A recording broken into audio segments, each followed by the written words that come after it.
Hello everyone, I'm Matt, this is ModelMinutes, and welcome to this special video where I take a look at all of your submissions in the War in the Desert group build. So without any further ado, let's get straight into it. So the rules for this group build were quite simple. As long as your topic was a plastic model kit and it was painted or depicted in some sort of desert environment, then it was fair game. So let's move on and see what our submissions are. Just as a small warning, there's some pretty complicated names in this, so I'm probably not going to say most of them because I will butcher them, but they are on the screen for you. So first up, we've got a tank, which is from Operation Iraqi Freedom, April 2003 in Baghdad. 2nd Platoon F Company, 3rd Armoured Cavalry Regiment, and this is from Tamiya. It's a M1A2 Abrams and it's 1/48 scale. Atlantis Mir says that it was a fantastic kit to build, and I quite like that we've got this sort of little diorama with some real sand. Up next, we've got a Premium Hobbies 1/72 scale VF87 FA18A. Apparently there weren't many problems with this kit. The only real one was that the decal paper was really thick and the hobby knife could barely cut through it. The person who submitted this is still fairly new to scale modelling, but happy with how it turned out, and you should be because it has turned out really well. Up next, we've got BeaverChicken, who, if you remember from the last group build, did a pretty interesting model, and this is a Hobby Boss 1/72 scale F16B in Israeli scheme. He says he would have preferred an F16I instead of a B, but this one was at the shop and it was the right price. The tooling dates from 2008, he reckons, so it's not massively the best kit in the world. Detail is lacking in the cockpit and the fit was questionable at times. The main thing about this is the complete lack of armament. It only comes with 2 wing tanks, so they sourced Sidewinder Mark 84s and AMRAAMs from some Hasegawa weapons sets. He hasn't built the Hasegawa F16 yet, and there's 3 in the stash, so he's willing to bet that the Hasegawa one is better. But I think you'll agree with me that this kit that is in front of us right now looks incredible. I particularly like the sort of tricolour? Yes, tricolour paint scheme on the top there. It looks very impressive, and the nice subtle weathering. So even though you had a tough time building it, it still looks like a good kit. Up next, we've got an Academy 1/72 scale Fairchild Republic A10A Thunderbolt 2. Apparently weight was added to the nose before joining the fuselage together so that it wouldn't tail sit, but it wasn't enough, so it does sit on its tail a little bit. Plastic melted in some areas around the nose and tried to hide that using some putty, and to be honest, it's not that noticeable. I think the weathering that you applied there sort of hides that. The model was brush painted using Vallejo acrylics, and I think you've done a great job. The aircraft itself went together well, but has issues with the intakes and exhausts of the engines. The weapons wouldn't stick on using cement, so they were superglued. From the paint not being even, the slightly melted parts, and it sitting on its tail, Lurking doesn't feel too satisfied with the end result for 2 reasons. They say they've built this kit before and they feel like they did a better job of that one, and they sort of, it's okay to sort of be upset with a build. I get a bit disappointed with some of my builds in the past, but that means that you're learning and you're improving from it, so it's okay, and it's good actually to have bad kits that you've built from time to time. Other than that though, I wouldn't be so hard on yourself. I think you've done a good job. Here we've got an F22A Raptor in 1/72 scale from Academy. In short, this is a decent kit. The decals are from Cartograph, which, I would like more Cartograph transfers to be included in kits because I think they're great. And they say that the decals conform to the details really nice. The only struggle they said they had was the gluing of the weapon bay doors, which are rage-inducing, but besides that, it's a decent kit. Academy provides 2 clear sprues, the regular clear part and the smoked version for the canopy, and you can see here that they've opted to use the smoked or tinted version. They say it's probably had the longest masking session of any build they've created so far, and it took 3 days just to mask the outer edges. Wow, that's insane. This is a Raptor from the 94th Fighter Squadron of the 1st Operations Group. The F-22 had been used in conflict in the Middle East, such as Syria, Afghanistan, in a hotspot like near the border of Iran. So yeah, this is a very impressive build, and again, you've got some very interesting paint schemes on it. It's a very clean and tidy build, so thanks for submitting that one. Here we've got an Academy 1/48 scale MiG-21 MF. They say that overall it was a pretty awesome kit, especially being the first jet they've ever built and only the 5th model in total that they've built. They say the fit was pretty good, but there was some putty used in a few places, but overall it was okay. They do say they struggled a little bit with the landing gear painting, as it was the first ever airbrush build and the decals were a little bit difficult to apply as well. To be honest, for your 5th kit ever built, I think you've done a good job. And I think you picked a good choice of model to do that with, given the relatively simple painting scheme, which gives you good practice for your airbrush. So moving on, we've got a 1/35 scale Tyran 5 of the IDF from the Limburg line. They say this is a kit that's just been sitting around for a while and bought when they were just getting into modelling, and you know, sometimes these kits just sit there and you get around to them eventually. The group build gave them a good reason to dig it out and actually work on it, and that's a good thing about group builds as well. It maybe pushes you out of your comfort zone to do something you don't quite normally do. They say that as far as fit goes, it's reasonably okay for the main body, and probably wouldn't be saying anything more than it's fine. But when it comes to the specific kit they've modelled here, a Tyran 5, the specific details for that isn't particularly accurate. They say the decals were fine, just fine. They felt a little delicate, but stayed together and settled down onto the surface of the model. But they say this is the first model they've built an actual diorama for, having used some techniques from when they were building model railways. The ground cover is play sand and road cinders held on with white glue and some grass tufts, and the base is plywood with foam board and balsa for the sides. Weathering is a mix of dry brushing Tamiya chrome silver paint along with Vallejo pigments and AK pigment fixer, along with some Tamiya black panel liner and oil paints.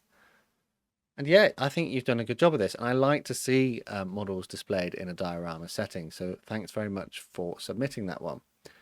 Here we've got a Somewhere in Afghanistan 1986 diorama. So the kit used was Italeri Soviet Special Forces 1980s 1/72 scale figure set, and they say that the box art isn't particularly accurate for what is meant to be depicted. They say the figure quality in the set is alright, there is some minor flash, but most of it is okay. The diorama was made from wood, with sawdust, matches and dried decorative conifer twigs, some styrofoam and clear plastic. Additional plastic details such as the wheels and oil drums come from Academy and Road End kits, and it was painted using Italeri and Art Store acrylics. The diorama depicts a hypothetical scene from the Soviet-Afghan War, with a soldier lining up for a shot. I think this goes to show that, you know, you don't always have to go big when you take part in a group build, because I imagine that this is quite a small diorama. But although small, it has got quite a lot of detail, and you can also see what they were going for in the build. So thank you very much for submitting that. So in this one, we've got the one you probably saw from the thumbnail, and this is Tunisia 1943. The diorama depicts a scene of German Afrika Korps soldiers taking cover behind a Panzer II. They're fighting in a Tunisian street, and the following kits were used. It was an Italeri Panzer II. They did write the whole thing, but I can't read that because I can't do German. I'm not very good with German pronunciation. And the Italeri German Afrika Korps soldiers, and the Diodump North African street scene. The build of the Panzer II was pretty good, with the rubber tracks being the biggest challenge, yet rubber tracks can be a struggle. And they said they used certain painting techniques to chip the paint and weather the tank. The decals chosen for this tank are a Panzer II during the Tunisian campaign, and the Afrika Korps figures were well sculpted, and to make the uniforms a little bit more interesting, painted some of them in a green colour and some in the sandy colour to add a bit of variation. Lastly, the diorama set. It's made of plaster and contains many details, and even comes with a palm tree. They only needed to glue the plaster parts together and paint the whole scene, and it does look very impressive. And I think that you had a lot of fun doing this one. Thanks for taking part. Here we've got an F-18 in 1/72 scale from Academy. They say that overall this is a good kit with a few issues. It has good details and good fit, and they made some modifications to the kit by separating the Academy in two parts so they could display it in the open position. And it's quite good to do that sometimes, because it adds a little bit of variation to what would otherwise be, you know, sort of a factory finish model. So you've added a little bit of variation there. Before completing the kit, they made the stairs for the F-18 from cardboard, and they think they did a good job. And to be honest, I wouldn't have noticed that if you hadn't have told me, because I would have thought that came in the kit. So yeah, you've done a good job there. The model was hand painted with enamel paints and weathered with oils. And to be honest, I think you've done a very good job. Putting the canopy in the open position helps to highlight all the details that you've picked out inside of the cockpit, so well done. Up next, we've got a Hobby Boss 1/72 scale Royal Saudi Air Force F5E Tiger II. Apparently, they made their own transfers to go with this, and scratch-built details such as the cockpit ladders and canopy support arms. This is a very clean-looking build, and the extra details certainly help it stand out. Thanks for submitting that one. Up next, we've got the new Airfix Supermarine Spitfire Mark 5C in 1/72 scale. This was pretty much out of the box build, and they chose Scheme A because of the shark mouth, and it does look more interesting than the normal version. The build went well, the only issue being the gaps at the wing roots, and they said they were quite surprising as a new kit, but if I'm being honest, I've heard other people have noticed gaps at the wing roots as well. I think that if you glue it sort of together in one way before... It's something like if you glue the fuselage onto it before the wings, you get a gap, and if you do it the other way around, you don't. I don't know. I'd have to look into it when I build my own one. They say the decals are amazing, as always, and they decided to do lots of leaks on the bottom and also some quite heavy exhaust smoke and some chipping. And if you'd like to see more of Maximan's work, you can take a look at their Instagram account by the same name. Moving on, this is a 1/72 scale Ural 375D from ICM. This model was built as an ambushed truck somewhere in Syria. The model quality, they can't really say much about it. It's an old ICM model. It has bad instructions, bad fit, but the details are quite good on the whole. But yeah, it does look pretty good. The fact that you've taken an old kit, which, you know, potentially wasn't going to see the light of day, and you've done something with it, that is really good to see, and it is quite an interesting diorama. Thanks very much for sending that in. Up next, we've got an Armour Hobby 1/72 scale Hawker Hurricane Mark II-B Trop from the RAF 318 Polish Fighter Reconnaissance Squadron, and they operated in the Middle East between 1943 to 1944. This one specifically was stationed in Palestine in October 1943 during exercise Viral. The kit was great to build, and all parts fitted easily with no filling or modification. The cockpit detail was especially impressive, and it's painted with Revell aqua colour using only brushes of different sizes and no airbrush or masking tape. So that's quite an impressive paint job just for a hand-painted model. They then decided to add the display base, which are some concrete slabs and desert, with some small bushes placed over the sand. And it does look quite striking. I particularly like the weathering that you've done on this one. I have heard good things about the Armour Hobby Hawker Hurricane, so I might have to look at getting one in the future. So moving on, we've now got a slightly bigger diorama. This is 1/72 scale and features an Airfix P40 Warhawk in a custom paint scheme, a Zvezda Bofors anti-aircraft gun, and both of them were airbrushed with Revell and Vallejo acrylics. Everything else is pretty much made from scratch. The pub is made from PVC pipe, and the bar, floor, seats and tables were from wooden stirring sticks. They stuck a variety of different pilots inside there and printed some posters for it and made a little stove and chimney from paper straws and plastic sprue. The base is a wooden board of 1/2 inch thick, and the anti-aircraft bunker and the medical tent are both foam. The camo net is made from some netting, and the landing strip was from cardboard and some Airfix RAF personnel to give it a bit more life. The sand is just sand, painted with artist acrylics, and some spare wheels and other bits and pieces were scattered around. And I quite like this one because if we go on to the next page here, you can see that we've got a P40 Warhawk which is sort of degraded over time, so they were probably cannibalizing it for spare parts, but this is a very impressive build. I think it just goes to show what a little bit of imagination can achieve. So, very impressed. Thanks for submitting it. Here we've got a Tamiya 135 Panzer II. They were trying to do the G model, but the suspension isn't for the Gs, so they pretty much settled with an F. They say the build was okay, just the regular gripes of old Tamiya kits regarding flash, detail and fit. They used some XF59 as a base coat and then dry brushed metallic silver. Afterwards, an enamel wash was used to darken the tone and dry brush some sand using XF57, and they say that their cat wasn't very impressed. Me, on the other hand, it does look to be quite a good model, so thanks very much for taking part. Here we've got an F-15E Strike Eagle, which is a Revell kit in 1/144 scale. They say the kit was really easy to build and they had a lot of fun. There were lots of tiny little pieces and no modifications, and the fit was quite good and a little bit better than they expected. They say the cockpit decals were a little bit too big. And they brush painted it and tried out masking the canopy for the first time. And I hope you have realised the benefits of masking the canopy now, because it is quite a good thing to do. This particular F-15E is of 335 Fighter Squadron, and it flew 10,000 hours when it was in Afghanistan, so it fits quite well with the theme. They do say here that they didn't add any weathering yet, but perhaps in the future you'll get a bit more practice and it's something you might look at doing. But moving on to the next person, and lo and behold, it is me, because what would a group build be without me taking part? This is my Master Box Camel Rider and Infantryman, which you can see a video build coming out on this soon, but my headcanon here is that the infantry are lost on their way to Tobruk, and he's sort of asking the rider, which way do we go? But I won't go too much into detail on that, because you can take a look at that in the standalone video. Here we've got this Revell 1/72 scale F117 Nighthawk model, loaded with GBUs minutes before taking off. The kit dates back to the 90s, so they said the building process wasn't, as good as you get from kits released more recently. There were some fit issues, especially around the canopy. The wings and fuselage come together a little bit difficult, and some filler was needed. I have noticed that on mine, actually, because I built this kit not long ago, and there is a bit of a gap between the fuselage and the wings, which I personally didn't bother to deal with.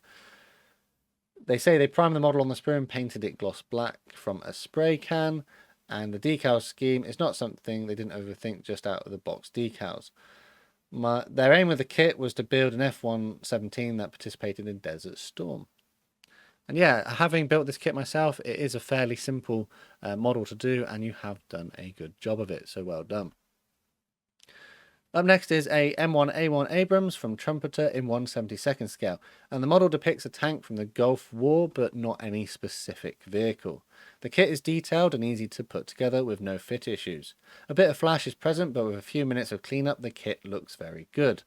They added the stretch sprue, antenna, and jerry cans in the back to make the model a bit more interesting, and it was brush painted with Vallejo paints and weathered with Tamiya products, and I think you'll agree that it has done a very good job of completing this one, so thanks for sending that one in.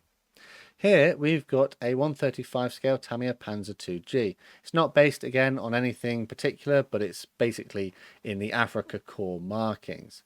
The kit went together almost perfectly, requiring very little filling or sanding, despite it being a 1971 release. It has been decorated with some stowage, which was included with the kit, as well as some extra jerry cans and a helmet stolen from a figure. It was airbrushed in XF60 dark yellow and weathered using a variety of metal and brown paints to give it a well-worn appearance. And I think you'll agree, it does look pretty good, especially given the little diorama that you've put on there to add a bit more interest.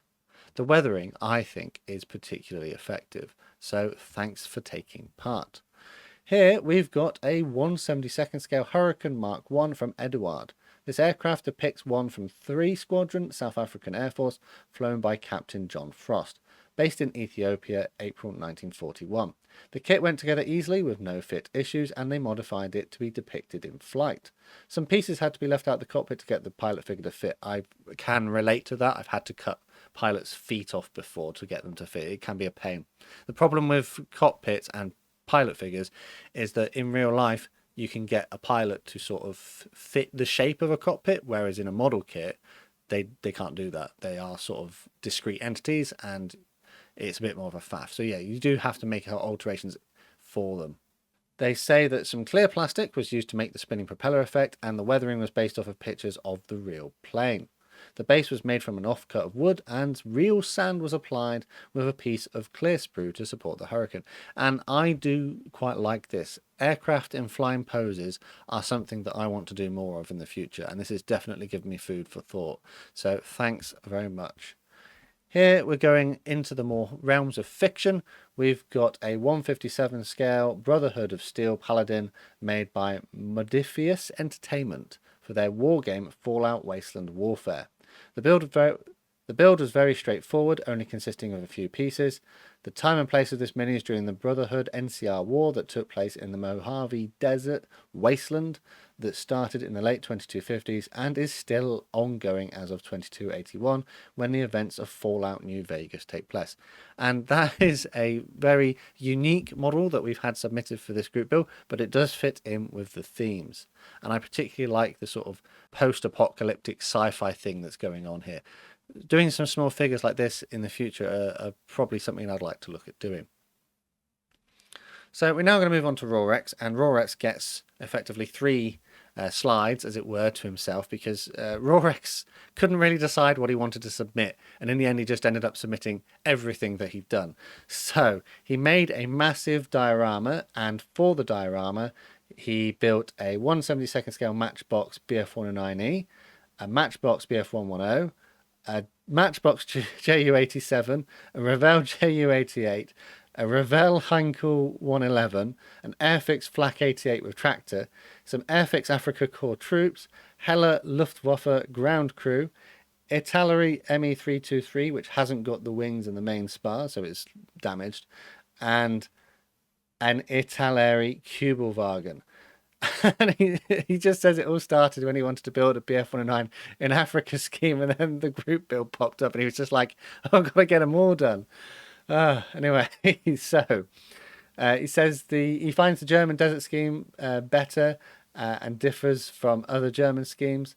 He had the ME323 that he got without the wings and main spar, and he would have binned it otherwise, but he used it in the diorama. And to be brutally honest, I'm just going to skip through here so you can take a look at the images. So he's just basically got himself a shelf, and he's just made this sort of forward operating base where all of his figures are defending the base and his aircraft are ready to deploy, and the big transport plane has crashed and it's not doing too well. Yeah. But this is what modelling is about, isn't it? It's about having fun, and I think you've had a lot of fun doing this. And to be brutally honest, I don't think I know anyone who is never not building something. Rorex is someone who is constantly building something, and you know, by the time he's finished one and you've seen it, he's already built another 2. So thanks so much for sending those in. Up next, we've got an M47 in 1/144th scale. It's a Revell Bundeswehr vehicle from 2015. And it represents a Jordanian 60th Armoured Brigade post-1967. The insignias were hand-painted because of the small scale and the lack of commercial decals. They found the kit in a bits and bobs box at a local hobby store and thought that at 50 cents a sprue it was a good price. They were originally going to use them as just rubbish, but then the group build popped up and they thought that maybe they could use them here. Originally they were going to do a scheme for an old TV show, but they couldn't find enough photos to make an accurate model. While they were looking for photos, they came across this M47 in Jordanian markings, and after a little bit of research, this is what they came up with. They say the painting and weathering is a bit menial compared to a 1/35th scale standpoint, but it does do the prototype justice. They say they also model trains in N scale in America, which is 1/160 scale, so this will go along well with their desert display. All of the photographs are from the layout, and you can see there's a couple there next to the railway line. And I quite like the one on the left there where it's climbing the sort of hill of sand, the sand dune, which is quite interesting. So thanks very much for taking part. Here we've got a 1/72nd scale Spitfire from Italeri, and this is a Mark 5B with the Vokes tropical filter, and this is in the markings of EP401, flown by Pilot Officer John Waddy in the Royal Australian Air Force while he was serving with 92 Squadron RAF at Al Alamein in October 1942. The decals are a mix of those provided in the kit, along with some third-party ones from Novascale for the specific aircraft. The paints are a mix of Tamiya acrylics and AK Interactive, with some Tamiya enamel here and there, finished with satin Humbrol varnish, although it says the direct light in some of these photos makes it appear a bit more glossier than it actually is. Weathering was achieved using a mix of washes, and for the smoke stains, a mixture of thin black wash mixed with crushed burnt paper, which made a type of smoky slurry. That is interesting. Unfortunately, much of the weathering doesn't come through in the photos, so you must have been quite subtle with your application of it.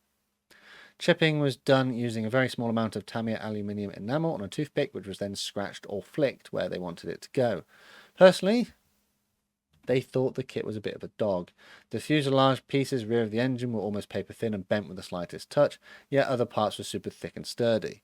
The way pieces around the cowling and filter went together seemed counterintuitive, but they've recently built the Airfix Spitfire, the Mark 5C as well, and while it most certainly does have some issues, it seems to go together a lot better. Be that as it may, I think you've done a fantastic job of this one, and the paint scheme has been very neatly applied, so thanks for taking part. This one is a Academy 1/72nd scale OV10D Bronco in VMO1 markings from Operation Desert Storm. They say the kit was an exceptionally fun build and went together with 0 issues. Fit was near perfect, and they also took the opportunity to make a desert airfield base, which was a first for them. And it looks pretty good if I'm honest.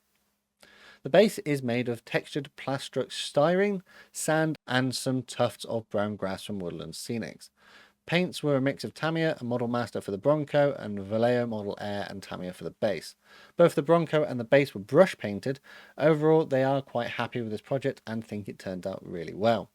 The clear flat spray coat over the top of the kit left a slightly dusty effect, which they think actually ends up highlighting the desert environment the aircraft is serving in. A happy accident. And yes, I would agree with you. I've had some of my matte varnishes leave a sort of a dusty finish in the end, and it can lead to looking a bit like a sandy environment. So yeah, very well done.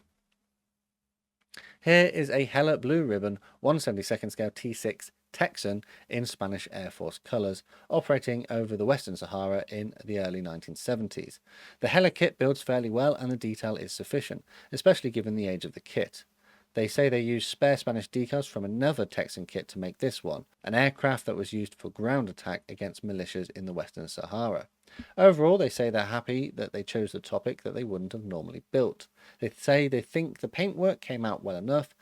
They used super glue to attach the canopy, and for the first time in their experience, it caused a small amount of fogging. Yeah, super glue will do that to the canopy. The fumes that give off will, I don't know if it melts it or it reacts with the plastic, but it does do something that fogs them up. So super glue isn't a product that I would ever recommend to put in a canopy on with. They say they didn't paint the canopy because they didn't have the proper colour in a brushable paint, but the lines are so faint that there probably wasn't much point in trying. Overall, though, they say it made a nice change of pace from the silver British biplanes they normally build, and they hope this motivates them to continue with other less common subjects to build. And to be brutally honest, it is nice to see models which feature different kits. Yes, you had a few issues with building this one, but it does look pretty good, and thanks for sending it in. Here is another A10, and this is the Academy 1/72nd scale version, and it represents an aircraft used during Operation Iraqi Freedom. The kit was really nice to build, and they do have a few complaints, particularly the fit on the canopy and the nose weight. It mentioned to put nose weight in, which they've done, yet other than that, it didn't tell them anything else. On the whole, I think you've done a good job of this, and it's quite a clean and tidy build. Thanks very much.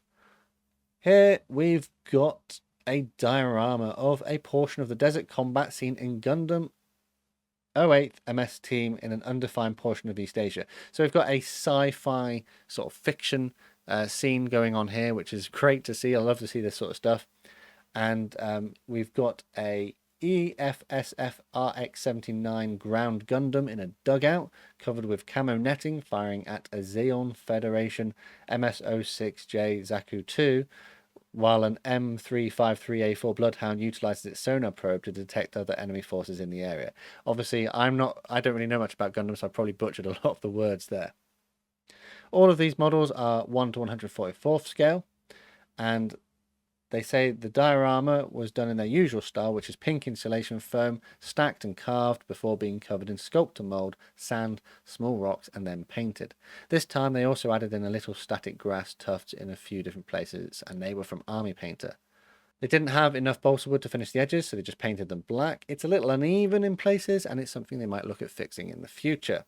They said the most fun part was trying to figure out how to do the camo netting, and they settled on using closed weave gauze patch from the first aid kit, stretched slightly and roughened at the edges. It was soaked in the same colour as the ground and was painted in before getting a number of washed dots on top. And they say they think it came out alright, especially for a diorama which involved a bit of experimentation. And yeah, I would agree with you, it does look very impressive, and it's certainly something that I've not seen before. So thanks for sending that in. Here we've got a British Matilda Mark III from Tamiya in 135 scale. The decal scheme was the 1st Army Tank Brigade in North Africa from the box. As with all Tamiya kits, they say the fit is perfect and the detail is good. They struggled with the paint scheme as it was difficult to keep the line straight as they go across different angles and parts of the tank. Yeah, I can imagine that would be quite difficult to do. I've got to do something similar on my M3 Stuart and I'm not looking forward to it. They said there were a few minor imperfections, but overall they're quite happy with how it turned out. They used Vallejo paints, which were airbrushed on. This is the first time they've tried making a diorama base, and they say they're happy with it, but they think it can definitely be improved. We all need to make a start somewhere, and it's small steps for improvement. But yeah, it does look pretty good. They say they used polystyrene covered in clay, some World War scenics, rocky sand as a base texture, and some larger rocks and tufts of grass on top. This is a very impressive looking model, and I particularly like all the sort of damage and weathering you've done, and with that little base that it's positioned on, it does look very effective. Thanks for taking part.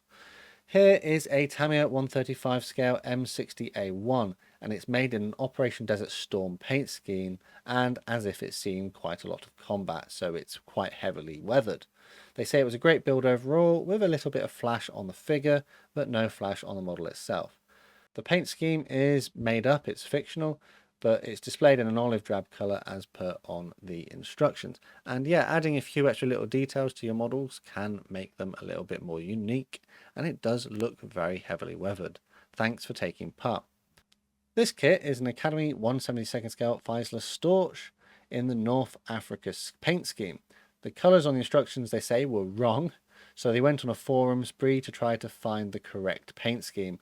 Only Vallejo Model Air and a few Citadel colours were used, and it was their first attempt at this particular camouflage pattern, and I think it turned out alright. And I would agree with you, it has turned out alright. They say the kit was overall of a good quality, with good detail, no flash. The undercarriage was a bit fiddly, and the canopy took 2 days to put on, and then they snapped the top off, oh dear. The decals were a bit mediocre. Yeah, Academy decals tend to be a bit hit and miss these days, and they had to source the flight group decals as they weren't supplied.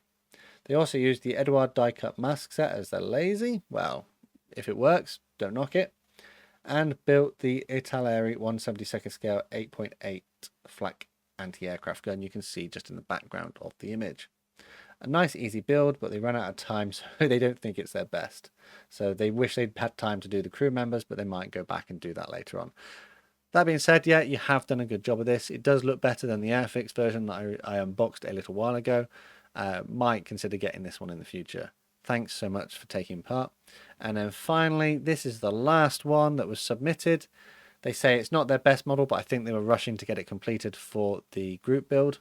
They said they had an issue with some of the decals that they broke, so they didn't bother putting them on the model.